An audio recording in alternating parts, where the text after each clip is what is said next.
한때 우리나라에서는 방언을 하지 못하는 신앙인은 허접한 신앙인이라 하는 그런 취급을 받았던 때가 있습니다.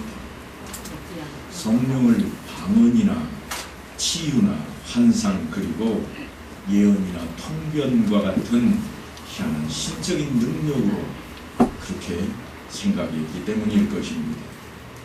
그래서 교회마다 교회 안에 접신하는 사람들이 많이 생겨났습니다. 요즘은 접신하는 분이 안 계신가 봐요.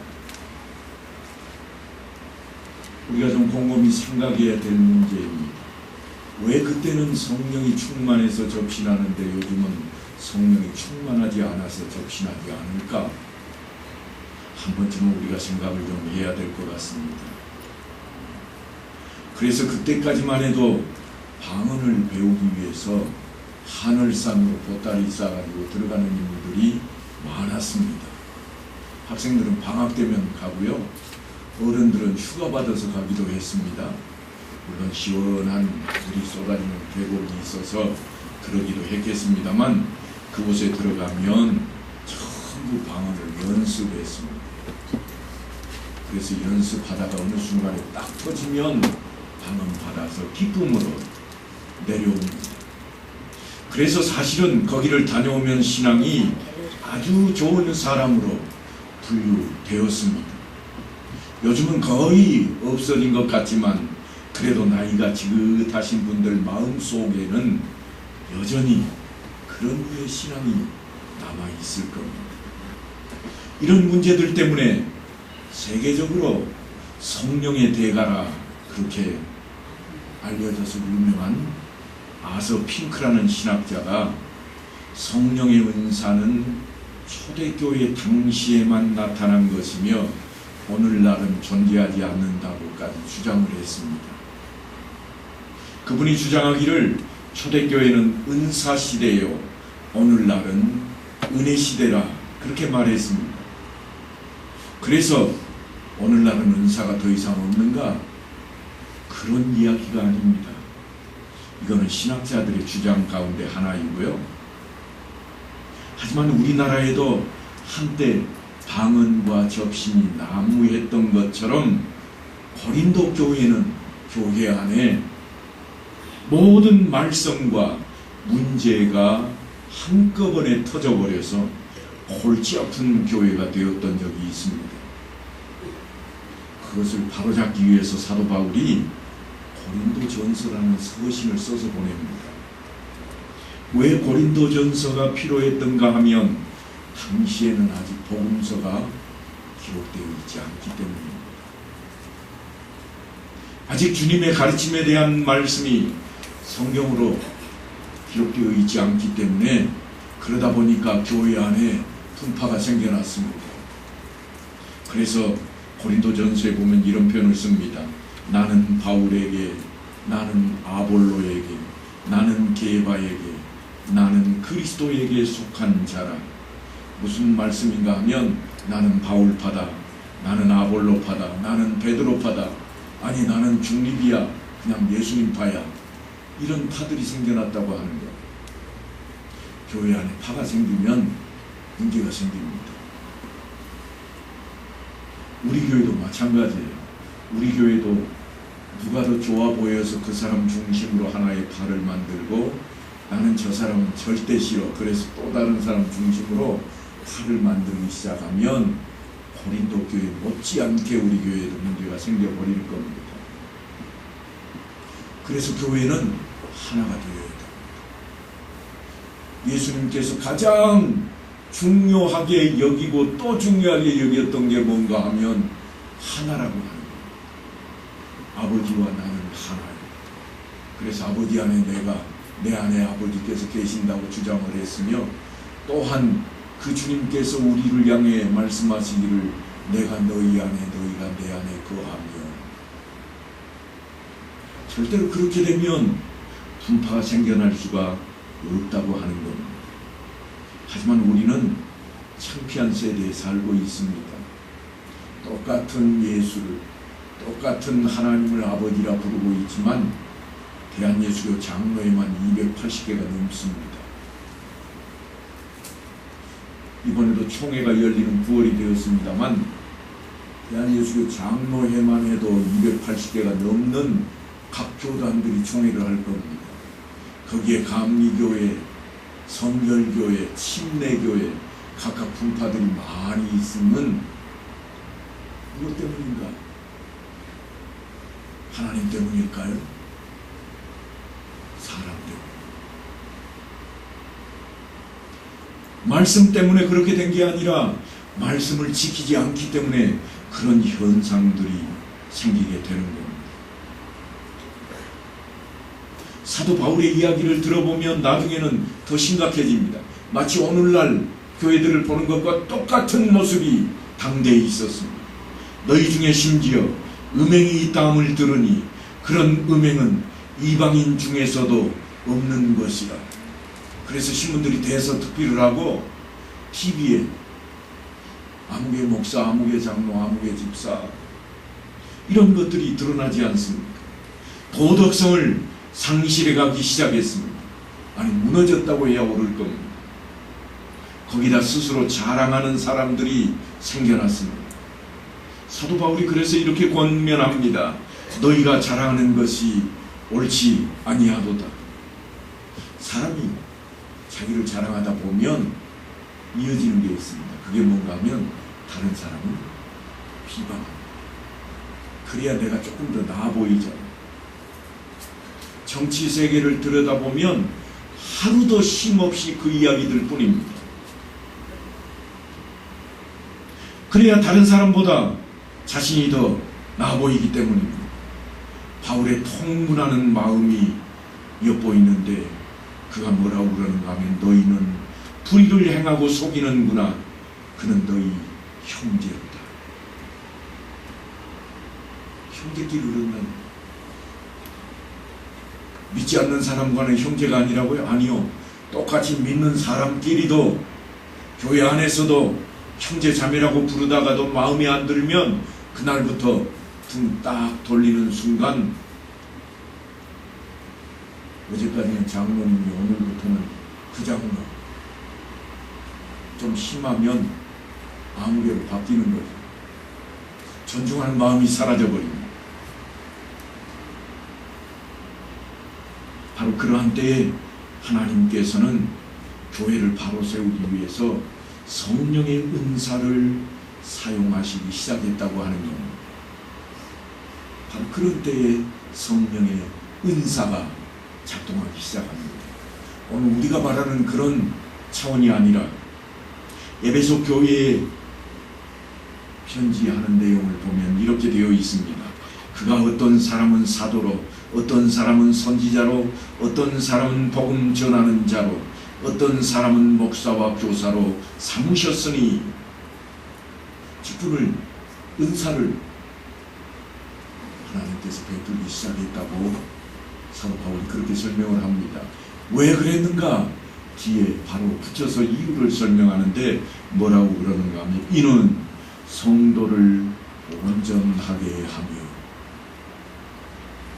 그러니까 여기서 있는 목사나 또한 교회를 섬기시는 장로님들과 권사님들, 집사님들을 왜 교회 직분으로 세웠는가 하면 성도를 온전하게 하기 위함.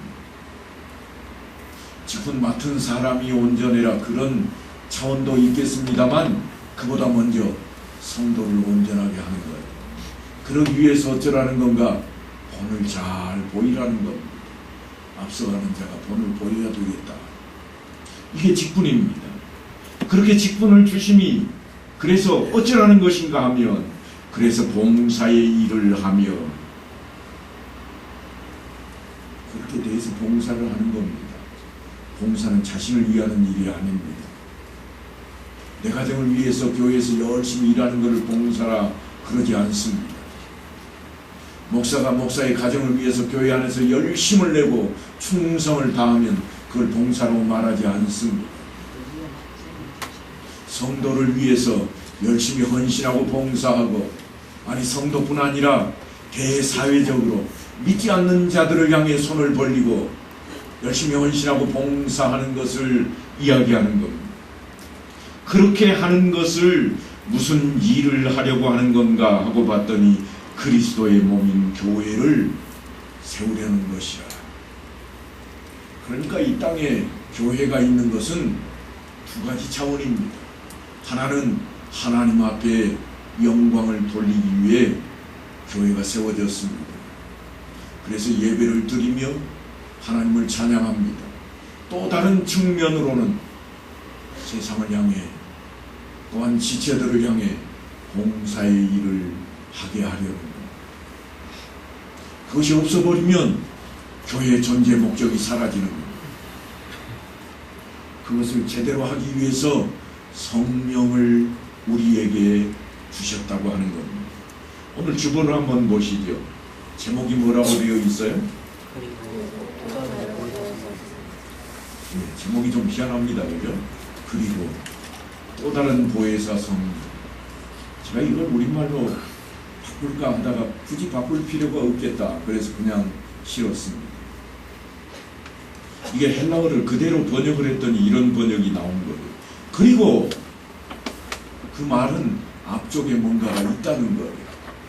그리고 또 다른 보혜사, 그 말은 다른 보혜사가 있다는 거예요? 없다는 거예요? 있다는 거예요. 이미 보혜사가 있어요. 그런데 또 다른 보혜사로 성령을 주신다고 하는 거예요. 성령은 보혜사인데 보혜사는 이미 있다. 있는 보혜사 말고 다른 보혜사. 이게 얼마나 중요한지 모릅니다. 이것을 마음속에 담고 이제부터 말씀을 함께 나누기를 원합니다. 오늘은 성령에 대한 그 이야기를 나누고 싶습니다. 보혜사 곧 아버지께서 내 이름으로 보내실 성령, 그가 너희에게 모든 것을 가르치고 내가 너희에게 말한 모든 것을 생각나게 하리라. 이게 보혜사라는 표현을 쓴 요한의 설명인데, 이 말씀 앞쪽에는 조금 전에 제가 읽었던 그 부분이 수록이 되어 있습니다. 거기에 등장하는 보혜사라 하는 이 말은 한자로 쓴 겁니다. 한자로 풀어 쓴 거예요. 실제로 우리말로 더 와닿을 수 있는 말은 중보자라. 이게 더 옳습니다. 그런데 한자로 쓰다 보니까 어떻게 해서 똑같은 한자지만 중보라는 말보다는 보혜사라는 말을 썼습니다. 지킬 보자에 베풀 해자, 스승사자, 선생님이 지키고 베풀고 보호한다.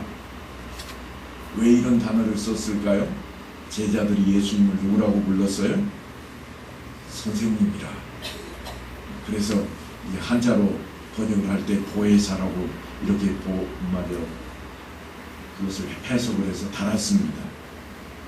이 원래 헬라어로는 파라클레토스라는 단어인데요. 이 말은 파라라는 단어가 앞에 따로 있습니다. 두 개 합성어예요. 곁에서라는 뜻을, 뒤를 맴맴 도는 것을 파라라 그래요. 여러분 혹시 파라솔 아시나요? 파라솔은 펼쳐지는 우산 같은 모양인데, 우산이 그냥 보이는 게 아니고 원래는 그 주변을 다 감싸는 거예요. 그 곁이란 말, 함께 할 수 있다고 하는 이 말을 파라라는 단어에서 따옵니다. 그 다음에 클레토스, 이 말은 변호하는 존재, 중보자입니다. 대신 나서는 자. 우리나라에는 그런 경우가 많지 않았습니다만 서양에는 옛날에 좀 많이 있었던 것 같아요. 그래서 이 클레토스라는 단어를 쓰는데 목숨을 대신하는 사람입니다. 한 사람이 사형당할 지경에 처해 있는데, 저요, 그럼 뭐예요? 내가 대신 죽을게. 이런 사람은 뭐라고 그러나요? 뭐라고 그래요? 감이 안 와요? 나를 대신해서 돕고 늘 대신하는 사람. 네? 잘 하시면서 다들 모르시네.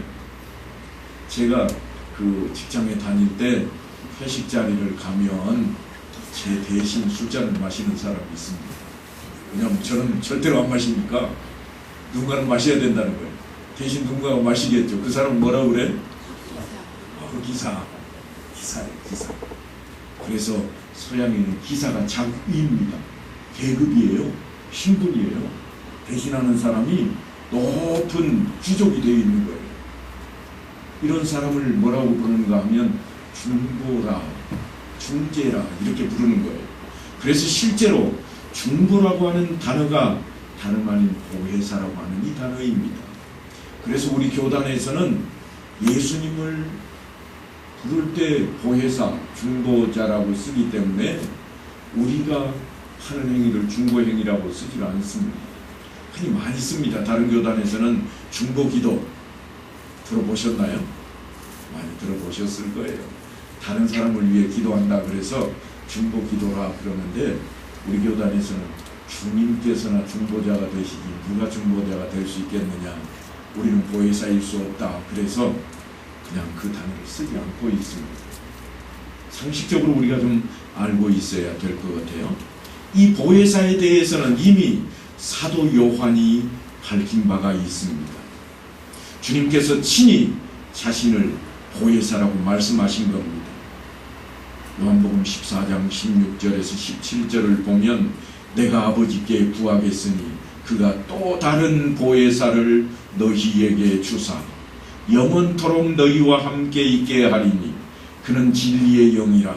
세상은 능히 그를 받지 못하나니 이는 그를 보지도 못하고 알지도 못함이라. 그러나 너희는 그를 아나니 그는 너희와 함께 거하시며 또 너희 속에 계시겠습니다. 너희가 안다 이 말은 뭐예요? 또 다른 보혜사 말고 진짜 보혜사 받잖니 이 이야기. 보혜사하고 함께 있었잖아. 왜 몰라? 알지? 누구를 가리키는 거예요? 예수님.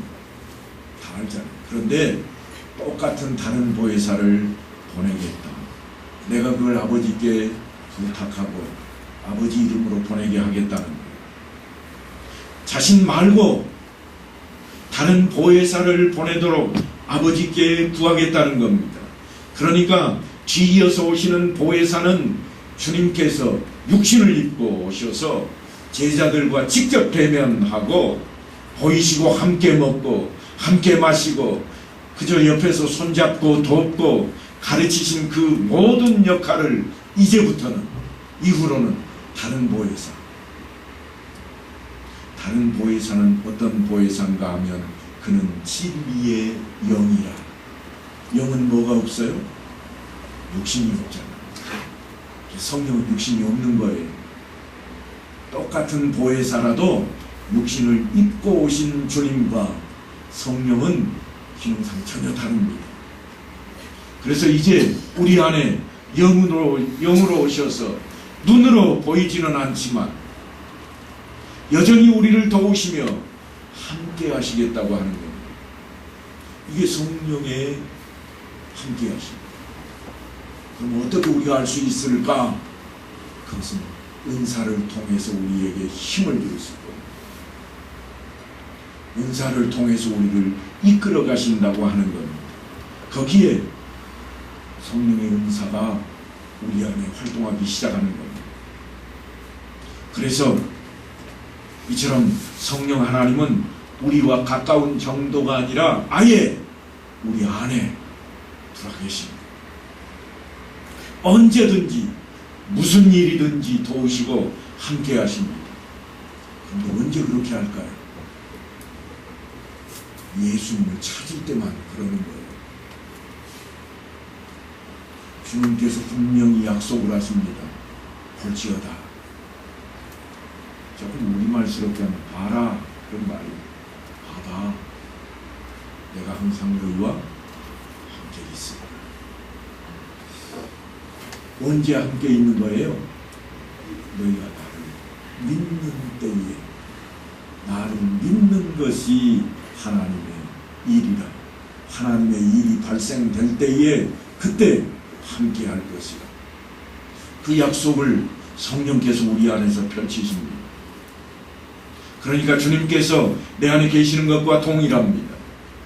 그러므로 성령이 함께하는 자라면 주님처럼 다른 사람들을 곁에서 돕고 위로하고 살리는 일을 하는 것이 마땅해집니다. 무슨 말씀인가 하면 그 일을 위해서 우리에게 성령을 보내주셨다고 하는 거예요. 보혜사 곧 아버지께서 내 이름으로 보내실 성령, 그가 너희에게 모든 것을 가르치고 내가 너희에게 말한 모든 것을 생각나게 하리라. 무엇 때문에? 주님의 마지막 지상명령이 기억나시나요? 너희는 가서 모든 민족을 제자로 삼아 아버지와 아들과 성령의 이름으로 세례를 베풀고, 그리고 뒤이어서 우리에게 부탁하시는 말씀이 등장합니다. 내가 너희에게 분부한 모든 것을 가르쳐 지키게 하라. 그러기 위해서 내가 성령을 너희에게 보낼 것인데 그 성령이 이 말씀이 생각나게 할 것이라. 너희는 내게 배운 것을 생각하려고만 하면 성령이 도우실 것이라. 이게 성령의 역사라는 거예요. 너희가 하나님의 일을 하려고 시작만 하면 성령이 도우실 것이라. 너희는 할 수 없다. 그러나 하나님으로서는 다 하실 수 있느니라. 무슨 일을 할 때? 하나님의 일을 할 때입니다. 내 일을 할 때가 아니에요. 착각하시면 안 돼요. 무슨 일이든지 다 된다 그런 게 아니라 하나님의 일을 할 때 그렇게 되는 거예요. 주님께서 하신 일과 가르치신 모든 일이 생각나게 하고 그 일을 수행하고 완결시킬 수 있도록 도우시는 분이 다름 아닌 다른 보혜사 성령이십니다.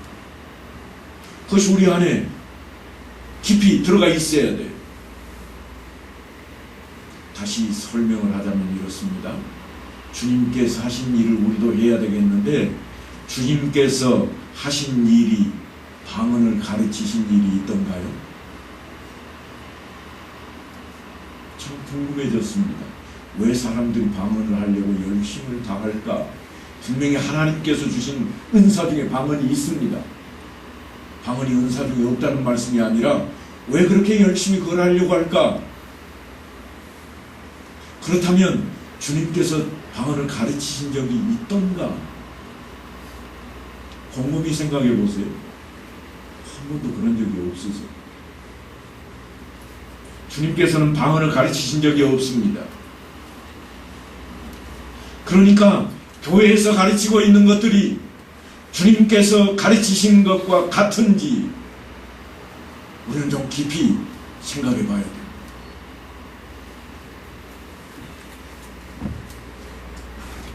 무엇보다도 성령은 진리의 영이라 그랬습니다. 그는 진리의 영이라. 그러니까 성령의 가장 우선되는 목적이 뭔가 하면 어떤 굉장하고 희한한 능력을 발휘하는 것이 아니라 주님의 말씀을 생각나게 하고 깨닫게 하는 데 있다고 하는 겁니다. 성경 말씀을 우리가 깨닫고 우리가 실천할 수 있도록 하는 데에 성령의 역할이 있는 것이지, 우리에게 어떤 신적인 능력을 부여하셔서 어느 날 갑자기 내가 놀라운 일을 하는 자로 유명해지기를 바라시는 적이 없습니다.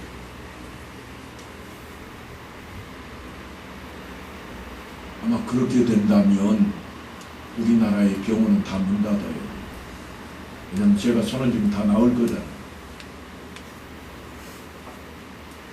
그거 못하면 교회에서 쫓아내야 돼요. 능력이 없는데.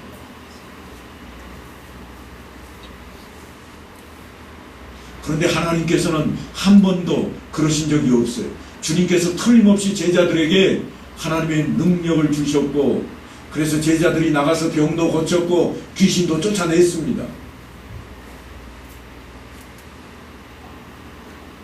하지만 그걸 가르친 적은 없어요. 그러다 보니까 제자들이 어떻게 해요? 실패도 하더라고요. 아니, 지난번에는 다 고치고 내쫓았는데 이번에는 왜 안 될까? 주님께서 명답을 내리셨잖아요. 믿음이 작은 자들아, 기도 외에는 그런 유가 나갈 수 없느니라. 기도 외에는 이 말이 무슨 뜻이에요? 하나님의 뜻이 없으면 내 뜻을 구해보았더냐? 믿음이 없이는 네가 진짜 예수를 믿느냐? 하나님의 일이었더냐? 그건 혹시 네 자랑하려고, 너 편해지려고, 너 좋아지려고 했던 것은 아니냐? 그러니까 안 되지. 이 말씀. 제자들 마음속에 그때까지만 해도 그게 가득 채워져 있어. 무엇을 할 수 있는가 하면 누가 더 크냐? 그랬잖아. 우리는 안 그럴까요? 우리도 똑같아요. 우리도 똑같아요. 연약한 자를 돕고 협력하는 것이 마땅히 우리의 할 일이라고 그렇게 입으로 외치고는 있지만 늘 하는 이야기는 그러잖아요. 목사님, 우리가 좀 더 나아지라. 좀 더 높은 자리에 있다. 그래서 성령 받음의 확실한 증거는 다른 데 있지 아니하고 삼위일체되는 그 하나님을 믿고 예수 그리스도를 구세주로 그 성경을 하나님의 말씀으로, 그래서 예수님의 가르침을 진리로 믿는 데 있다고 하는 겁니다. 다른 데서 찾으시면 안 됩니다. 특별한 체험이 없을지라도, 종종 듣는 얘기입니다만 주일날 설교할 거를 벌써 기다리는데 가로수가 외쳐주더라는 거예요. 너는 전하라. 바스락거리는 소리밖에 다른 사람한테는 안 들리지만 자기 귀는 열려가지고 쫙 들어온다. 그걸 뭐라고 그러죠? 그런 거를 직통계시라 그러는 거예요. 직통으로 받는 거예요. 근데 사람들은 그걸 좋아합니다. 그 교회는 성도들이요 바글바글해요. 왜냐하면 놀라운 사건들이 있습니다. 그러나 성경은 한 번도 그런 것을 요구하고 있지를 않다고 하는 겁니다. 특별한 체험이 없을지라도 하나님의 말씀이 진리인 것을 믿고 의심하지 아니하면 성령의 인치심을 받은 것이라. 성령의 도우심이 없이는 결코 그런 일이 일어날 수가 없다고 하는 겁니다. 베드로가 신앙 고백을 합니다. 저는 그리스도시요 살아계신 하나님의 아들이시니이다. 그랬더니 주님께서 뭐라고 그랬어요? 아버지께서 네가 한 게 아니라는 거예요. 그러니까 진리 자체는 사람을 변화시키지 못합니다. 여러분 곰곰이 생각하셔야 돼요. 성경이 분명히 진리입니다. 그렇다고 여러분이 성경만 어깨에 끼고 다닌다고 해서 여러분 변화되는가? 그렇지 못합니다. 누가 그것 때문에 망했는가 하면 유대인들이 그것 때문에 망했습니다. 하나님의 말씀인 율법을 아주 지극정성으로, 우리말 표현으로 바꾸자면 신주단지 모시듯이 그렇게 모셨습니다. 그래서 그들이 바뀌었는가? 아니요. 지키려고 노력도 해보았지만 바꿔놓지를 못했습니다. 그러면 여러분들은 이런 이야기를 해야 돼요. 이상하다. 목사님 분명히 진리가 너희를 자유롭게 하리라 그렇게 말씀하지 않았습니까? 예, 제가 그렇게 설명을 했습니다. 그래서 우리는 진리가 너희를 자유롭게 하리라 배웠습니다. 그런데요, 한 토막만 배우시면 안 돼요. 앞쪽에도 다른 이야기가 붙어 있거든요. 뭐라고 되어 있는가 하면 진리를 알지니 진리가 너희를 자유롭게 하리라. 어설프게 알면 사고칩니다. 진리를 알지니 그렇게 시작됩니다. 진리가 뭔가요? 진리가 뭔지를 모르면 안 되잖아요. 예수께서 이르시되 내가 곧 길이요 뭐라고요? 진리라. 그러니까 뭘 알아야 된다는 거예요? 예수를 알아야 진리가, 예수님이 너희를 자유롭게 하리라. 예수를 아느냐? 그래서 믿느냐?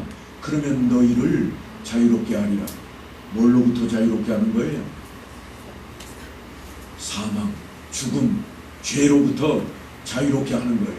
그래서 예수님께서 우리에게 부여하신 게 뭔가요? 영원한 생명, 영생입니다. 이걸 찾지 않고 다른 걸 찾으려고 하니까 이상한 쪽으로 자꾸 달려가는 거예요. 예수님을 안다고 하는 것은 그분이 나의 구세주가 되시고 진리 자체인 것을 인정하는 겁니다. 그런데 그렇게 인정하는 일은 사실은 내가 아니라 성령의 도우심으로 내 안에서 이루어진다고 하는 것. 나를 보내신 아버지께서 이끌지 아니하시면 아무도 내게 올 수 없도다. 이게 요한이 예수님의 말씀을 전하는 내용입니다. 아무리 제가 열심히 말씀을 전하고 바른 소리를 한다고 할지라도 설교하는 것 그 자체로 여러분을 구원에 이르게 할 수는 없습니다. 좀 나은 것이 있다면 그 길목으로 이끌어가는 것 정도는 가능해요. 그러나 여러분 속에서 성령이 활발하게 활동하지 않으면 듣기는 들어도 깨닫지 못하는 거예요. 똑같이 들었는데 어떤 사람은 마음에 감동이 있고 주님의 이 말씀 하지만 어떤 이에게는 감동은커녕 냉랭할 수도 있는 겁니다. 사람마다 다 다릅니다. 어떤 이는 이 말씀하실 때, 어떤 이는 저 말씀하실 때, 아니 어떤 이는 얼굴만 보고도 그런 분도 계시다고 그러대요. 성령의 감동이 언제 일어나는가? 참 제가 어느 날 젊었을 적에 부흥회에 참여를 했는데요. 한 분이 제 옆에 앉아가지고 그런 고백을 했습니다. 야, 강사님 얼굴에 빛이 나. 감동받았어. 어떻게 감동받았어요? 예수님 같아요. 아니 사람이 어떻게, 아니 저 사람이 아니라 예수님 같아요. 그러더니 그날요 말씀을 듣고 펑펑 울더라고요. 얼굴 보고 감동받는 사람도 있더라고요. 이거는 성령이 하시는 일입니다. 우리가 어떻게 해볼 수 있겠어요? 지난 봄에 제가 깜짝 놀란 일이 한 번 있습니다. 설교 시간에도 한번 말씀드린 적이 있는데요. BTS가 저는 뭔지 몰랐습니다. 젊은이들은 BTS 그러면 촌스럽다고 그럴지 모르겠지만 BTS가 저는 뭔지도 몰랐어요. 그래서 BTS하고 그 인터넷에 검색을 했더니 방탄소년단이 나오더라고요. 방탄소년단도 BTS라고. 그러나 그게 뭐예요? 다른 것으로 알고 있다는 거예요. 보다 색다른 것을 찾고 있는데 다 방탄소년단에 대한 이야기밖에 없더라고요. 세상 사람들이, 그것도 우리 민족도 아닌 서양 사람들이 왜 이 젊은이들을 좋아할까? 그들이 뭔가에 뿅 간 겁니다. 그냥 되는 게 아니에요. 그건. 아무리 제가 가서 BTS가 젊은이들이라고 설명한다고 그 사람들이 좋아하겠어요? 그 노래를 보고 그 춤 사이를 보고 자기들의 감성이 발동이 되어서 그렇게 되는 거예요. 마찬가지입니다. 우리는 감성을 가진 인생이에요. 성령께서 내 안에 활동하시면 내 안에 감성도 내 안에 지성도 활발하게 움직이기 시작합니다. 지성은 어떻게 움직이는가? 생각나게 하시면 기억에 내는 소자가 우리 안에서 움직이는 거예요. 감성은 감동 감하게 하시는 성령의 그 역사에 따라서 우리가 더 빠지게 되는 거죠. 당신은 왜 그 일을 그렇게 할 수 있어요? 지겹지도 않으세요? 아니, 나 하나도 안 지겨워. 어떤 분이 그러시더라고요. 즐겁대요. 늘 교회의 목사님들이 모이는 자리에 사랑의 교회 목사님이 지금은 소천하셨습니다만 옥한 목사님 자랑거리가 하나 있습니다. 우리 교회 화장실 청소는 숨은 표를 받아야 된다. 3년거가 벌써 예약이 끝나 있대. 누가 그렇게 예약을 합니까? 그랬더니 우리 교회 장로님들이 다 날짜에다가 이름 써놔가지고 다른 사람 이름도 못 쓴다는 거예요. 그냥 되는 일이 아니잖아. 잘 보이기 위해서 그렇게 할까요? 아니, 잘 보이려면 차라리 밥 한 그릇 사주고 말지. 그냥 되는 게 아니야. 성령의 감화가 일어나는 일입니다. 예수님께서 분명히 내가 길이요 진리요 생명이라 말씀을 하셨습니다. 그런데 우리는 좀 다릅니다. 내가 이 정도 했으니까 내 발로 교회에 나온 것 같지만 사실은 성령의 간섭하심과 도우심이 없으면 사실 오늘 이 자리에 나오기 어렵습니다. 나도 모르게 나왔다고요? 그렇죠. 훈련이 되어졌으니까 그게 가능한 거예요. 우리 아이들 왜 나올 수 있는가요? 물어보세요. 대답 중에 80%는 그냥 가게 되는 거예요. 성령 사역을 생각할 때 우리가 항상 간과하는 것이 하나 있습니다. 그게 뭔가 하면 성령의 역사만 들여다보다 보니까 우리가 늘 생각하는 게 뭔가 하면 십자가 사건은 없었으면 좋았겠다는 거예요. 아니, 우리 앞에 십자가가 없어야 된다고 생각을 합니다.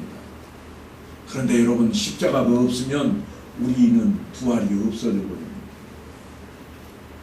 주님의 승천하심도 없습니다. 주님이 승천하시지 않으셨으면 지금쯤 어떻게 될까요? 지금도 예수님께서 저 유대 나라 어디 한쪽 구석에서 제자들을 끌고 다니면서 가르치시지 않겠어요? 하나님이시니까 안 죽었을 거 아니에요. 그죠? 그럼 우리는 어떻게 해요? 전 세계를 뛰어서라도 한 번쯤은 찾아가야 되잖아요. 내가 예수님 믿는데 한번 실물을 봐야지. 성지 순례도 하는 판에. 그죠? 다 갈 수가 없잖아요. 돈 없는 사람은 어찌할까요, 목사님? 가만 기다려봐. 우리 교회 부흥회 한번 하고요. 강사가 누구겠어요? 예수님. 예수님 바쁠 거예요.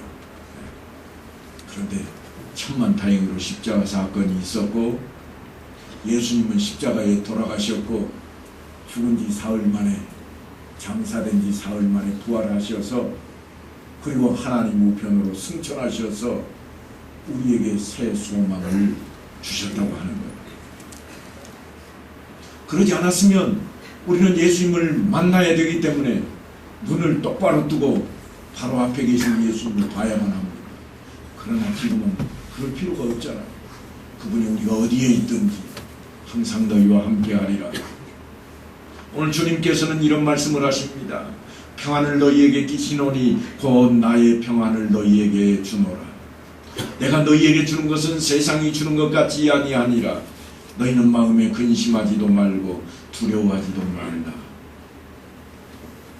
세상 안 살아도 된다, 그런 말씀이 아니에요. 세상은 여전히 우리가 살아야 됩니다. 그래서 우리가 이겨내야 됩니다. 그러지 않으면 이 말씀은 진리가 아닌 엉뚱한 주술이 되어버리고 말 겁니다. 성령의 도우심을 우리는 분명히 받아야 됩니다. 그 도우심을 받으면 우리는 성령의 열매를 맺게 될 것입니다. 성령의 열매에 대한 이야기는 사도 바울이 아주 자세하게 해놓았습니다. 나중에 한번 시간이 되면 제가 그 이야기를 좀 꺼낼 겁니다. 그 열매 이야기를 한 것은 그 열매는 다 성품에 대한 이야기들 뿐입니다. 전도 7명 하면 열매가 되고 3명 하면 덜 익은 열매가 되는 부분이 없습니다. 성품에 대한 이야기입니다. 이제 바라보나기는 예수님께서 진정으로 우리에게 성령을 보내신 이유가 무엇인가, 우리를 돕고 말씀을 생각나게 하시는 그 이유가 무엇일까. 이제 이 결실에게 될 가을을 맞이하며 내 안에 성령의 열매를 맺어내는 일로 여러분들이 한 걸음씩 나서게 될 수 있게 되기를 간절히 축원합니다.